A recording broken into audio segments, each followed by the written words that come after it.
Oui, ce n'est pas un questionnement, c'est déjà des remerciements par rapport à la qualité des interventions et puis à la qualité du panorama qui a été dressé par les trois intervenants. Donc je me présente, donc Jacques Desfieux, syndicat national des cadres des douanes, membre de l'USD-FO.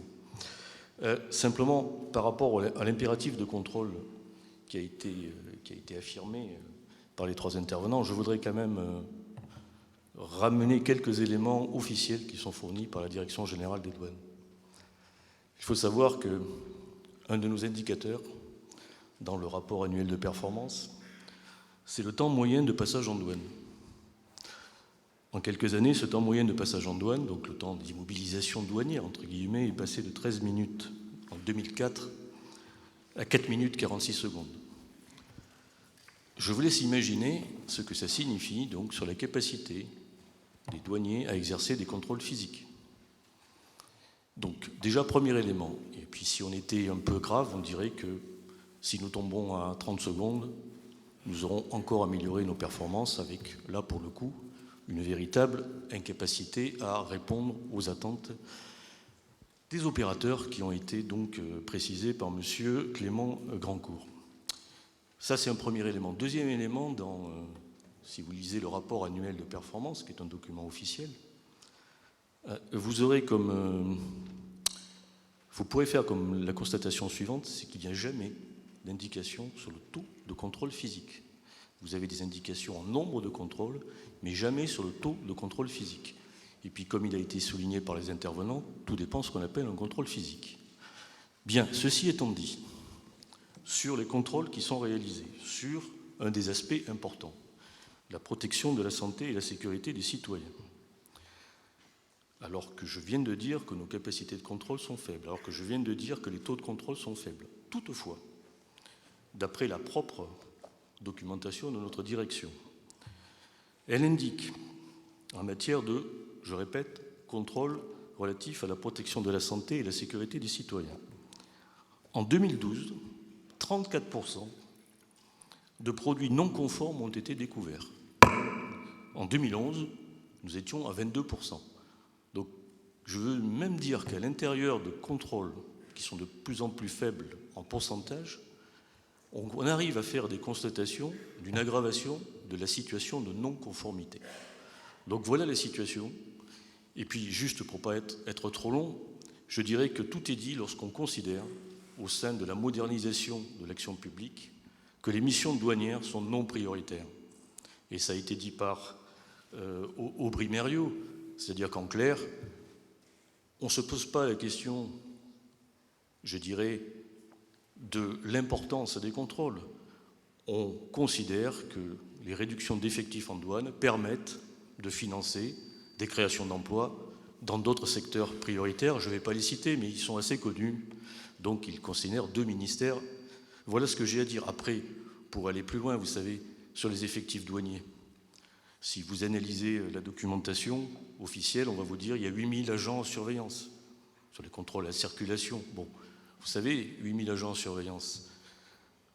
Quelles sont nos capacités effectives, opérationnelles, dès lors que, pour tenir un poste, il faut, compte tenu du régime de travail H24, 365 jours par an.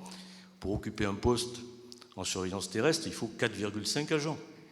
Donc, vous faites un petit calcul très vite. 8000 agents, vous enlevez les spécialistes qui sont sur les dispositifs aériens et maritimes, vous enlevez 1200, il reste 6800 agents. Je vous dis, il faut diviser par 4,5 pour avoir la capacité opérationnelle instantanée la nuit, puisque Aubry a mentionné aussi la problématique des contrôles de nuit. Donc voilà la situation.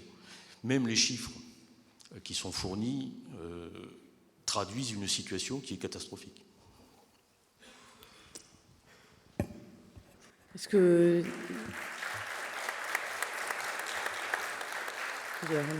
Alors juste peut-être prendre une dernière question. Voilà.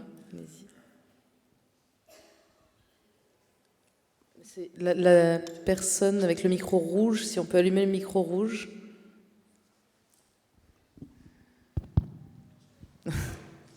Bonjour à toutes et à tous, je suis Irina Movilanu et je représente la société Connex. On est sur le marché depuis bientôt 30 ans. On est spécialiste dans la transmission des déclarations douanières. et plateforme de communication pour tout message lié au commerce international, que ce soit message sécuritaire, des transits, d'export-import, etc. Vous avez mentionné plusieurs fois les clients finaux, et c'est notre quotidien depuis, comme je disais, bientôt 30 ans, répondre aux attentes de nos clients, ceux qui exportent, importent en France ou dans l'Union européenne en général. Mon témoignage va porter sur, effectivement, ce que vous avez mentionné à la société privée BIC ainsi que notre ami belge, sur le fait qu'il y a effectivement une base européenne unique, législative, je veux bien dire, mais on a 28 façons, modalités de l'appliquer. Et on est bien placé pour le dire, parce que Connex est présent dans 21 pays de l'Union européenne sur 28. C'est-à-dire qu'on a étudié en détail les spécifications techniques de 21 administrations douanières qui sont pour la plupart souvent écrites en leur langue nationale. Donc ça va du portugais au grec, au chypriote, leur langue, avec leur dialecte aussi. Bien sûr, on a l'occasion de travailler aussi en anglais, mais c'est rare.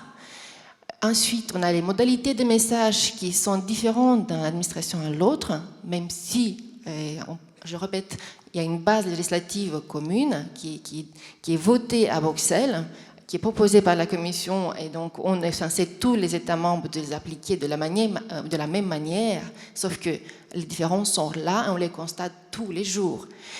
Et pour revenir à la présentation de notre ami de Belgique, au début, Connex était déjà présent en Belgique pour les déclarations douanières purement, donc les déclarations douanières, pas les messages sécuritaires. Et on disait, ça va être la même chose, parce que c'est deux pays qui parlent plus ou moins la même langue, sont des voisins, on partage plein de choses. Eh bien, pas du tout, au contraire, ces deux administrations, on allait plus de mal à mettre en place l'échange de messages sécuritaires avec les douanes, avec les opérateurs économiques, même si on a la même langue. Les spécifications sont en français, on n'a pas de difficulté d'interprétation. Je ne sais pas si c'est les frontières, si c'est les ambitions de faire différent de son voisin. En tout cas, la réalité est celle dont je viens de vous parler. Donc, je vous ai parlé des spécifications différentes, des schémas de messages différents. Certaines administrations demandent un minimum de 30 données, il y en a d'autres qui font le double, jusqu'à 70 dans les pays nordiques. Comment voulez-vous que nos clients finaux aient une facilité de communication et globalement avoir des échanges facilités d'un pays à l'autre, de circulation des marchandises, d'un port à l'autre, d'un aéroport à l'autre? C'est très difficile. Et c'est notre travail de tous les jours de faire cette analyse, de faire une synthèse et de pouvoir apporter à nos clients une solution unique pour pouvoir communiquer avec toute cette multitude des administrations différentes.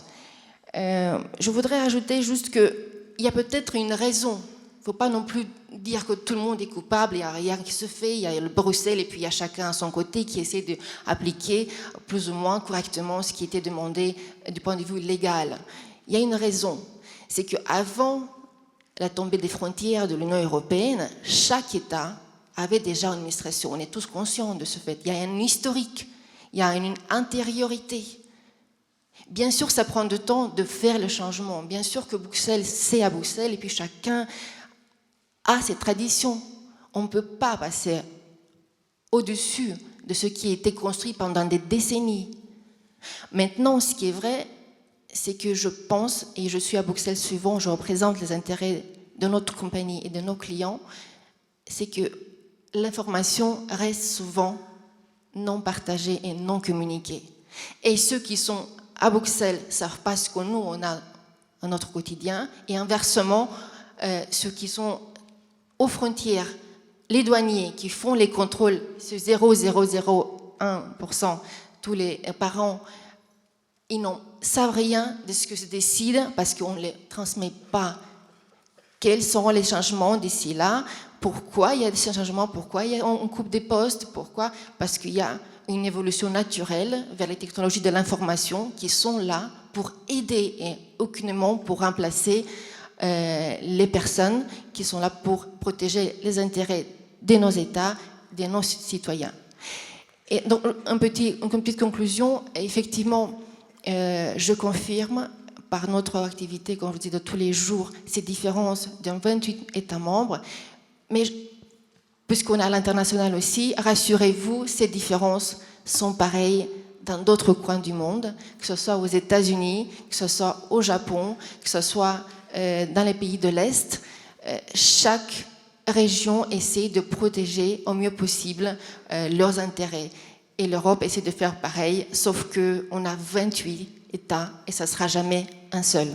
Merci beaucoup et j'espère que mon témoignage vous apportera plus d'informations nécessaires.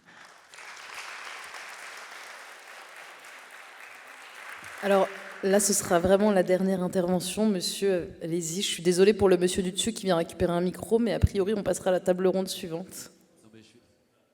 Allô, voilà. Non, je vais être très très court. Je suis Thierry Grumiaux, je représente la FNTR, la Fédération Nationale des Transports Routiers, et la CGPME aussi à cette occasion. Je voulais juste te dire que je me félicitais d'enfin entendre sur une assemblée aussi nombreuse cette reconnaissance d'une concurrence déloyale, comme on l'a utilisé de certains États européens. Cette concurrence déloyale qui pose d'énormes problèmes à nos entreprises, qu'elles soient de transport ou qu'elles soient aussi les importateurs ou les exportateurs, puisqu'en fait, au niveau du monde, on a le sentiment que la douane française est une douane totalement répressive, ce qui n'est pas forcément le cas. C'est vrai que on a affaire à des individus, donc effectivement ça peut paraître parfois difficile, mais en tout état de cause, la douane française essaye effectivement d'appliquer les réglementations, ce qui ne semble pas être le cas pour différentes raisons sur lesquelles je ne reviendrai pas, en Hollande et en Belgique, voire dans d'autres pays. Et je voudrais aussi dire que cette concurrence déloyale, elle ne touche pas uniquement la douane, elle touche aussi d'autres administrations où il faudrait effectivement une harmonisation, comme les phytosanitaires, les fraudes, les vétérinaires, etc.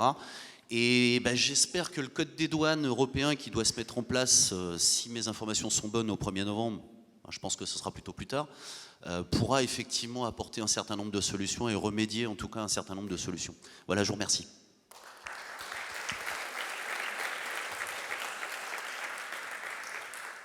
Donc